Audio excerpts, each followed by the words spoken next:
Amendment number 59, printed in the Congressional Record, offered by Mr. Magaziner of Rhode Island.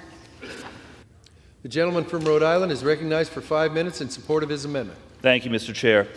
Releasing oil from the Strategic Petroleum Reserve is a critical and common sense strategy that is helping to lower price of energy for working Rhode Islanders and for all Americans. In my state and across the country, people have been struggling to keep up with energy costs. We all hear it from our constituents. They are struggling with the cost of gas, with the cost of oil, with the cost of heating their homes.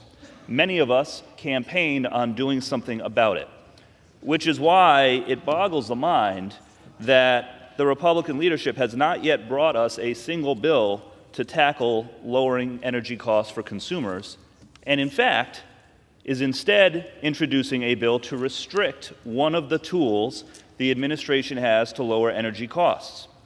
Who stands to benefit from this attempt to restrict the ability of the President to utilize the Strategic Petroleum Reserve with unnecessary red tape?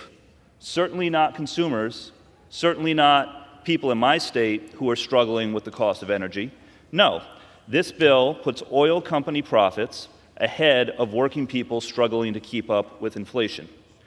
So my amendment is a simple one. It states that this bill, if it should pass, cannot restrict the ability of the President to utilize the Strategic Petroleum Reserve to lower gas prices for consumers. Now, we've heard the other side say that there is already an exception in the bill to allow for emergencies, but that's not entirely accurate. As it is written, the exception is narrow. It only applies to supply disruptions. There are many other things that can cause prices to spike, and there is no protection in those situations.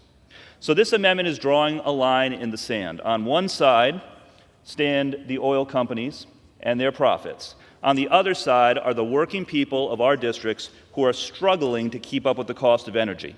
This is a moment for every member of this chamber to show which side we are on. I ask my colleagues to support this amendment to show that we stand with working people who are struggling with energy costs as opposed to just the big oil companies and their precious profits. With that, I yield.